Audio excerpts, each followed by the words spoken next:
Now that you know your range, you got to make sure you're not pitchy, dog.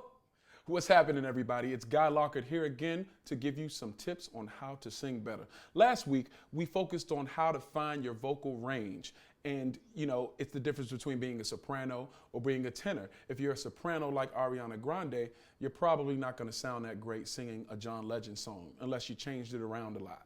This week, let's talk about how to sing in tune. Your voice is connected to your hearing, so you actually have to listen while you're singing. But how do you do that? Let's find out. Step one, try recording your voice with a song you already know. Once you record your voice with the song, you'll be able to tell if you're a little higher, if you're a little lower than the pitch. And all you got to do is adjust. The more you listen, the better you will sound. It's all about listening. It's like 80% of singing is listening. I know that's hard to believe. Another thing you can do is to practice singing half steps. That is, notes that are directly next to each other on the keyboard. So pull out your piano or your keyboard app and play notes that are next to each other and mimic those notes. Remember, singing is about listening. So the more you can hear notes in relation to other notes, the more accurate your pitch will be.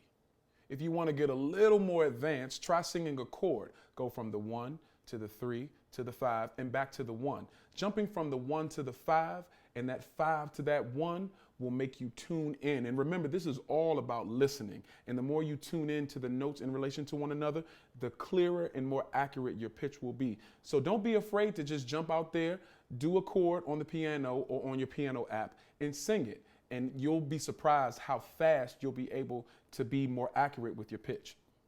And most importantly, like I always say, breathe. You have to breathe, especially if you want to hit some high notes, because you need more air to support that note. It takes a lot of energy to get up there. So the more you breathe, the clearer your notes will be and the more accurate you'll be, because you won't be pushing, you won't be straining, you won't be gasping for air. You'll just be able to hit the note, stand back, and receive your applause. That's all I got for this week. Join me next week when I talk about how to sing high notes. That was so corny. I'll see you then.